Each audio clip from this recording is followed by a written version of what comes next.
Bismillahirrahmanirrahim. Assalamualaikum warahmatullahi wabarakatuh. Halo teman-teman semua, kembali lagi bersama saya Mutiara Syifa, NIM 2213400013. Nah teman-teman, di video kali ini seperti biasa kita akan membahas tentang learning journal yang ke-9. Wah, gak kerasa banget nih teman-teman, kita udah berada di learning journal ke-9, yang artinya sisa waktu kita untuk membuat learning journal itu tinggal 3 pertemuan lagi ya. Kita akan membuat learning journal sampai ke pertemuan 12. Seperti itu teman-teman. Nah, sebenarnya pada pertemuan di kelas kemarin siang itu tidak membahas terlalu banyak tentang materi. Hanya saja ada materi tambahan tentang demam panggung yang memang sudah dibahas ataupun sudah disinggung di pertemuan kemarin. Namun ada hal yang menarik pada saat pertemuan kemarin di kelas nih. Awalnya seperti biasa ada 3 orang teman saya yang maju untuk berbicara di depan kelas. Lalu setelah itu ada orang-orang yang ditunjuk oleh Bapak dosen pengampu untuk menjawab pertanyaan yang sudah disiapkan oleh Bapak dosen. Dan tantangannya bagi yang tidak bisa menjawab itu akan diperintahkan untuk bernyanyi. Seperti itu teman-teman, sangat menarik sekali bukan? Nah, yang dipanggil ke depan untuk menjawab pertanyaan dari Bapak dosen pengampu itu ada Siti Jia, ada Kanaya, dan juga ada Ajril. Nah, Siti Jia berhasil menjawab ketiga pertanyaan yang diajukan oleh Bapak Adi.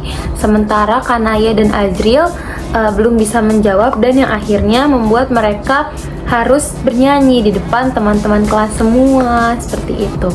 Setelah sesi permainan selesai, kita langsung memasuki materi seperti biasanya, yang bagaimana sudah tadi saya bilang kemarin itu membahas tentang demam panggung, mulai dari ciri-cirinya sampai ke cara mengatasinya teman-teman.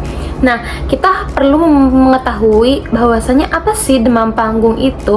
Nah, demam panggung itu diartikan sebagai satu situasi yang dimana perasaan individu itu meningkat luar biasa.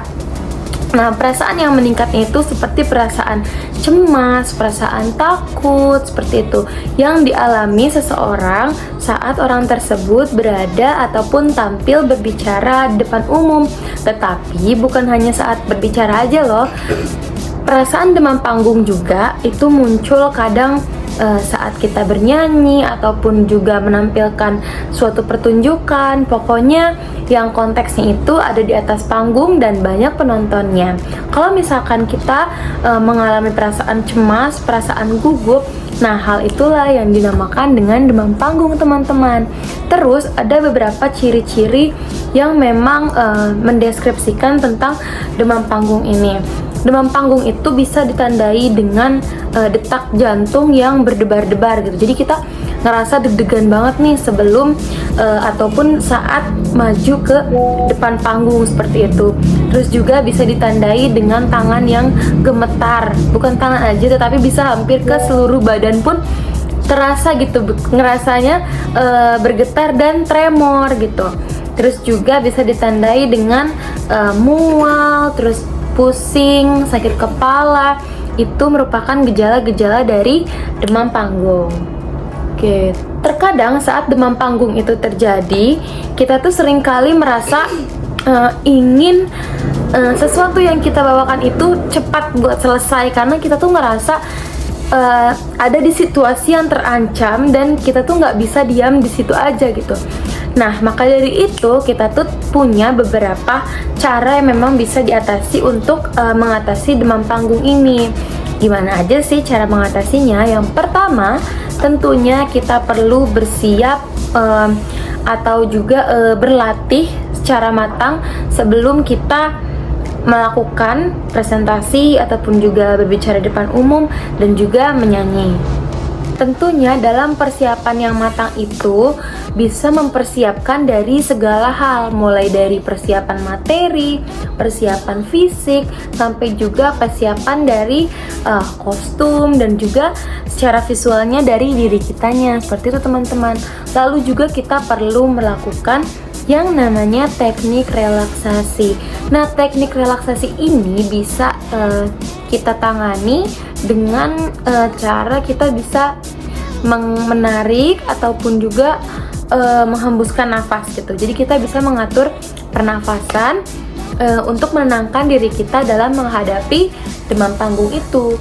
Terus juga kita bisa melakukan adanya pemikiran yang positif pada diri kita, karena sesungguhnya apa yang terjadi di dunia ini tuh akan berjalan sesuai dengan pemikiran kita. Apabila saat kita maju ke depan panggung, kita itu merasa bahwasanya kita pasti bisa, kita bisa menampilkan yang terbaik, kita bisa memberikan penampilan yang bagus, maka respon dari diri kita dan output yang akan dihasilkan akan sesuai dengan pemikiran kita. Selain itu juga kita harus setelah kita melakukan berbicara di depan umum tadi, kita harus berdoa dan juga berserah diri akan apa yang sudah ditampilkan, karena mau bagaimanapun hasilnya, yang penting kita semua sudah berusaha untuk menjadi seorang presentator ataupun juga seorang penyanyi ataupun juga seorang public speaker yang baik di depan audiensnya. Nah teman-teman, mungkin itu aja nih materi yang bisa saya sampaikan pada learning journal hari ini. Terima kasih, kurang lebihnya mohon maaf. Wassalamualaikum warahmatullahi wabarakatuh. Bye.